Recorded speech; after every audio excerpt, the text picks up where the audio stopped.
Existem pelo menos aí, né, pensando nesse universo escolar, duas coisas que a gente tem que pensar. Aquele medo é um medo que você percebe que tem mais a ver com a mente da criança, por exemplo, ela tem, como esse menino, os pais ficaram falando para ele e não era realmente uma coisa perigosa, não tinha nada desse estilo, mas o menino tinha medo porque os pais ficavam falando constantemente que não queria, tinha receio das aulas, não queria que o menino corresse. Então, nesse caso, é um medo, mas baseado em coisas que não são reais. Mas muitos dos nossos medos, eles são assim. Mas nesse caso, é uma coisa que às vezes vale a pena insistir.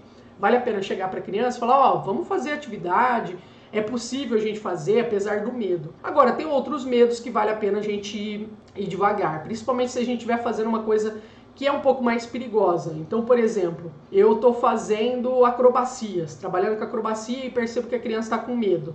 É uma cambalhota, a criança não tem problema nenhum. Mas dá um tempo para ela não precisa sair fazendo logo de cara, ela vai ver os colegas, ela vai olhar, observar. É a mesma coisa que acontece com a gente, professor, também. Tem muitas coisas que às vezes a gente tem medo de levar para a escola.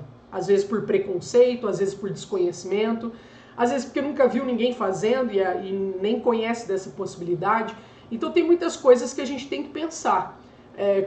Onde está baseado esse medo? Agora, quando é uma atividade, que já aconteceu isso comigo, aconteceu uma vez, eu estava trabalhando uma aula, estava fazendo tecido e não tinha nenhuma questão, a molecada estava muito acostumada, não tinha problema nenhum, mas naquele momento bateu aquele medo na atividade que estava sendo feita.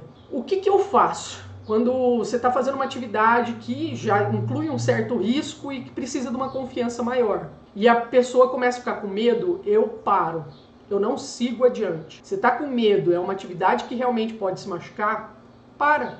Mesmo que seja uma criança que tem ali uma facilidade, que já fez isso antes, não insiste. Mas ele já fez mortal e ele tá com medo de fazer o mortal agora, mas por quê? E eu vou deixar passar? Deixa passar. A gente não tá com não é esse o nosso objetivo, principalmente na escola.